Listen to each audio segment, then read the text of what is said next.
Bhajap OBC सेलचे नेते doctor Ashish Deshmukh आपल्यासोबत आहे। हो, आज भाजपचं आंदोलन आहे, काय सांगणार? संपूर्ण राज्यातील लोकांमध्ये विशेष करून ओबीसी समाजामध्ये फार मोठी नाराजी ही राहुल गांधींच्या बद्दल आहे। काल त्यांनी आपला भारत जोडो न्याय यात्रेच्या दरम्यान मोदीजींवर, ओबीसी समाजांवर, तेली समाजावर जे वक्तव्य केलं त्याचे समाजामध्ये फार मोठे पडसाद दिसून येतात आणि त्याचा प्रतिसाद म्हणून, त्याचा प्रतिकूल म्हणून आम्ही सगळे भाजपाचे नेते कार्यकर्ते मिळून सन्माननीय बावनकुळे साहेबांच्या नेतृत्वामध्ये राज्यभर जिल्ह्याच्या ठिकाणी आंदोलन करणार आहे। आज नागपूर येथे संविधान चौकामध्ये सन्माननीय बावनकुळे साहेबांच्या उपस्थितीत मोठं असं आंदोलन त्यानिमित्ताने झालेलं आपल्याला पाहायला मिळेल।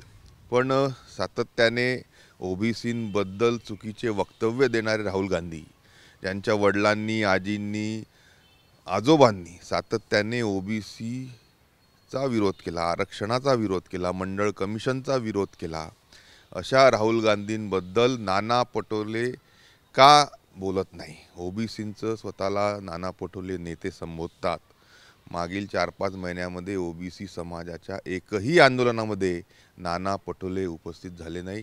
आज तेली समाजाबद्दल आक्षेपार्ह वक्तव्य त्यांच्या नेत्यांकडून, राहुल गांधींकडून होत असताना देखील नाना पटोले बोलत नाही। नाना पटोले हे तेली समाजाच्या विरोधात आहे, नाना पटोले हे कुणबी समाजाच्या आंदोलनात आले नाही, नाना पटोले हे ओबीसी समाजाच्या विरोधात आहे।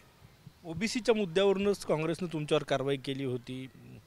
नाही, नक्कीच बघा, मी तेव्हा मागणी केली होती की चुकीचं वक्तव्य ओबीसींबद्दल देणाऱ्या राहुल गांधींनी माफी मागावी। या देशाच्या 54% ओबीसी समाजाची माफी जर मागितली असती तर नक्कीच एक चांगला त्यानिमित्ताने झालं होतं। पण ज्यांनी चौकीदार चोरच्या संदर्भामध्ये अनकंडिशनल माफी सुप्रीम कोर्टासमोर मागितली, माफी मागायला शेवटी त्यांना कुठं कोर्टासमोर जाऊन मागावं लागली, पण ओबीसी संदर्भात त्यांनी मागितली नाही।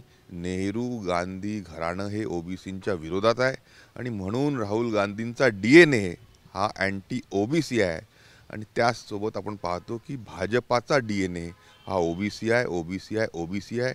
ओबीसींना प्राधान्याने प्रत्येक जागी महत्त्व देण्याचं काम भाजपाने केलं। आज देशाचे लाडके पंतप्रधान सन्माननीय नरेंद्रजी मोदी हे ओबीसीचं त्यानिमित्ताने नेतृत्व, देशाचं नेतृत्व संपूर्ण देशाच्या आणि जगाच्या पातळीवर करतायत। आम्हाला मोदीजींचा अभिमान आहे आणि अशा मोदीजींबद्दल, ओबीसी समाजाबद्दल राहुल गांधींनी जे बरळ काल ओकली आहे त्याच्या विरोधामध्ये महाराष्ट्रामध्ये सर्व जिल्ह्याच्या ठिकाणी भाजपाचे कार्यकर्ते मोठ्या प्रमाणात राहुल गांधींच्या विरोधात आज आंदोलन करत आहेत। आज नागपुरातील आंदोलनात कोण कोण उपस्थित असणार आहे प्रामुख्याने? सन्माननीय चंद्रशेखरजी बावनकुळे साहेबांच्या उपस्थितीमध्ये नागपूरच्या संविधान चौकामध्ये मोठं असं आंदोलन 10 वाजता सुरू होत आहे। कॅमेरामॅन सचिन सायमसह गजानन वाटे, TV9 मराठी, नागपूर।